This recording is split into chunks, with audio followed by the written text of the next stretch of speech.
Clip number 835۔ اس clip میں قرآن پاک کی سورہ طٰہٰ کی آیت نمبر 120 سے 122 تک کی تلاوت، ترجمہ اور تفسیر قرآن صراط الجنان آپ سماعت فرمائیں گے۔ بسم اللہ الرحمن الرحیم۔ ترجمہ: اللہ کے نام سے شروع جو نہایت مہربان رحمت والا ہے۔ فوسوس إليه الشيطان قال يا آدم هل أدلك على شجرة الخلد وملك لا يبلى۔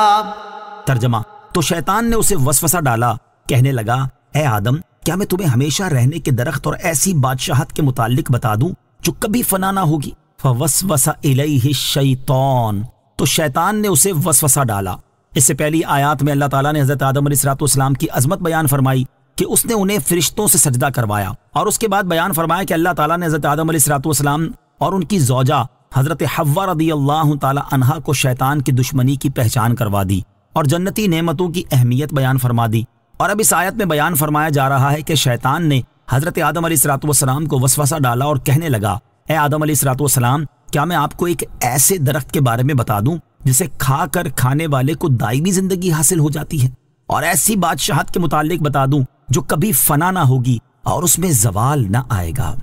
فَأَكَلَا مِنْهَا فَبَدَتْ لَهُمَا سَوْآتُهُمَا وَطَفِقَا يَخْصِفَانِ عَلَيْهِمَا مِنْ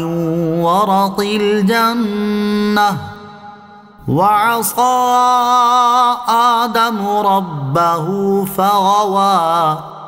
ترجمہ: تو ان دونوں نے اس درخت میں سے کھا لیا تو ان پر ان کی شرم کے مقام ظاہر ہو گئے، اور وہ جنت کے پتے اپنے اوپر چپکانے لگے، اور آدم سے اپنے رب کے حکم میں لغزش واقع ہوئی تو جو مقصد چاہا تھا وہ نہ پایا۔ فَأَكَلَا مِنْهَا، تو ان دونوں نے اس درخت میں سے کھا لیا۔ ابلیس کے وسوسہ دلانے کے بعد حضرت آدم علیہ السلام اور حضرت حوا رضی اللہ تعالی عنہا نے اس درخت میں سے کھا لیا تو ان کے جنتی لباس اتر گئے اور ان پر ان کی شرم کے مقام ظاہر ہو گئے، اور وہ اپنا ستر چھپانے اور جسم ڈھانکنے کے لیے جنت کے پتے اپنے اوپر چپکانے لگے، اور درخت سے کھا کر حضرت آدم علیہ السلام سے اپنے رب عز و جل کے حکم میں لغزش واقع ہوئی تو انہوں نے اس سے جو مقصد چاہا تھا وہ نہ پایا، اور اس درخت کے کھانے سے انہیں دائمی زندگی نہ ملی۔ انبیاء کرام علیہ السلام کی عصمت سے متعلق اہل سنت و جماعت کا عقیدہ۔ یاد رہے کہ حضرت آدم علیہ السلام سے لغزش کا واقع ہونا ارادے اور نیت سے نہ تھا، بلکہ آپ علیہ السلام کا ارادہ اور نیت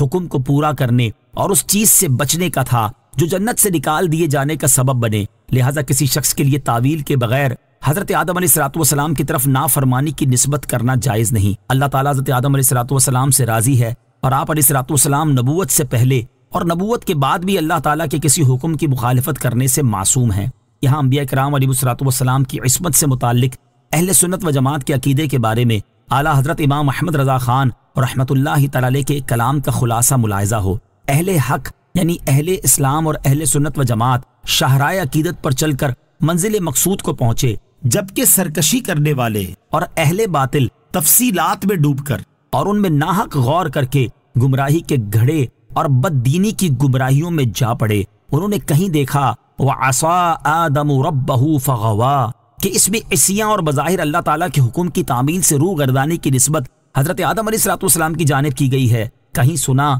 لِيَغْفِرَ لَكَ اللَّهُ مَا تَقَدَّمَ مِن ذَنبِكَ وَمَا تَأَخَّرَ، جس سے ذنب یعنی گناہ اور اس کی بخشش کی نسبت کا حضور علیہ السلام کی جناب والا کی جانب گمان ہوتا ہے۔ کبھی حضرت موسیٰ علیہ السلام اور قوم فرعون کے قبطی کا قصہ یاد آیا کہ آپ نے قبطی کو ظلم پر آمادہ پا کر ایک گھونسا مارا اور وہ قبطی مر کر قبر کی گہرائی میں پہنچا۔ کبھی حضرت داؤد علیہ السلام اور ان کے ایک امتی اوریہ کا فسانہ سن پایا، حالانکہ یہ حضرت داؤد علیہ السلام پر یہودیوں کا الزام تھا جسے انہوں نے خوب اچھالا اور عوام الناس کی زبان پر عام ہو گیا، حتیٰ کہ اس کی شہرت کی بنا پر احوال کی تحقیق اور تفتیش کے بغیر بعض مفسرین نے اس واقعے کو من و عن بیان فرما دیا، جبکہ امام رازی فرماتے ہیں کہ یہ واقعہ میری تحقیق میں سراسر باطل و لغو ہے۔ غرض بے عقل، بے دینوں اور بے دین بد عقلوں نے یہ افسانہ سن پایا تو چونو چراں کرنے لگے، پھر خدا اور رسول کی ناراضی کے سوا اور بھی کچھ پھل پایا، اور الٹا خود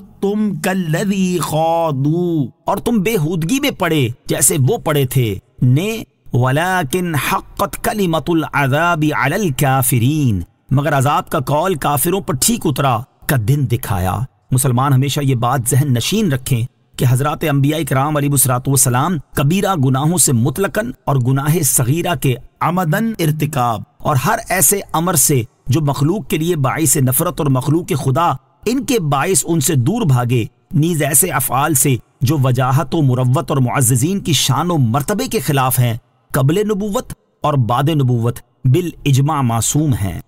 ثم اجتباہ ربہ فتاب علیہ وہدی۔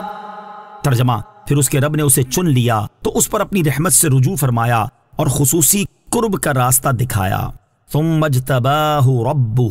پھر اس کے رب نے اسے چن لیا۔